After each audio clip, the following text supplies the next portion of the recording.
صفحے کی تقریباً کتاب اپنے بیان کو کتاب کی صورت میں چھاپا، وہاں آئے اور اسمبلی ہال میں اپنا 200 صفحے کا بیان مکمل طور پر پڑھ کر سنایا، جس میں ان کا پورا موقف موجود تھا۔ ہم نے بڑے غور سے سنا، اطمینان سے، صبر سے۔ اس کے بعد یہ درست ہے کہ ہمیں بھی تشویش لاحق ہوئی کہ اس کی تقریر کے بعد ممبروں پر کچھ اثر تھا،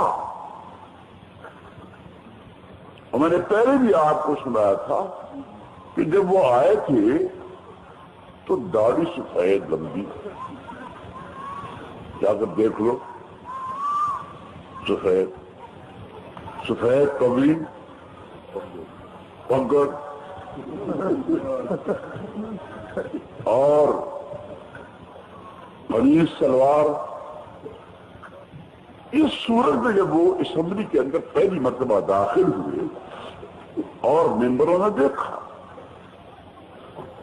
اور ممبروں کی اکثریت اس سے پہلے نہیں دیکھا تھا، اور میں بھی اسی میں شامل تھا، تو ہمیں گھور گھور کر کہنے لگے کہ دیکھو یہ داڑھی سفید اور تم کہتے کافر ہیں۔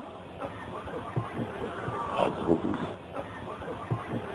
حد ہو گئی، یہ پگڑی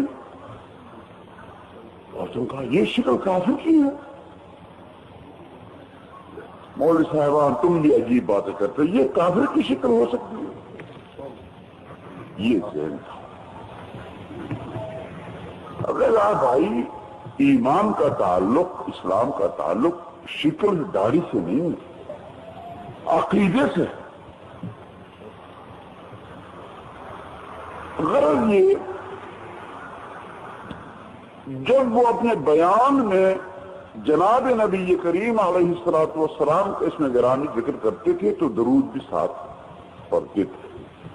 جب وہ درود پڑھتا تھا تو اس طرح ممبر میں کہتے دیکھو حضور کو درود بھیج رہا ہے، تم کہتے کافر۔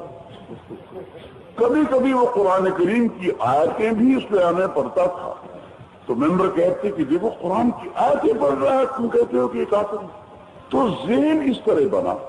تشویش اس لیے تھی کہ یہ ایک آخری وقت ہے، موقع ہے، اگر اس وقت اسمبلی نے جب مسئلہ پیش ہے سامنے انہیں غیر مسلم قرار نہ دیا اور مسلمان قرار دے دیا خدا نخواستہ، تو پھر یہ مسئلہ الجھ گیا۔ عمر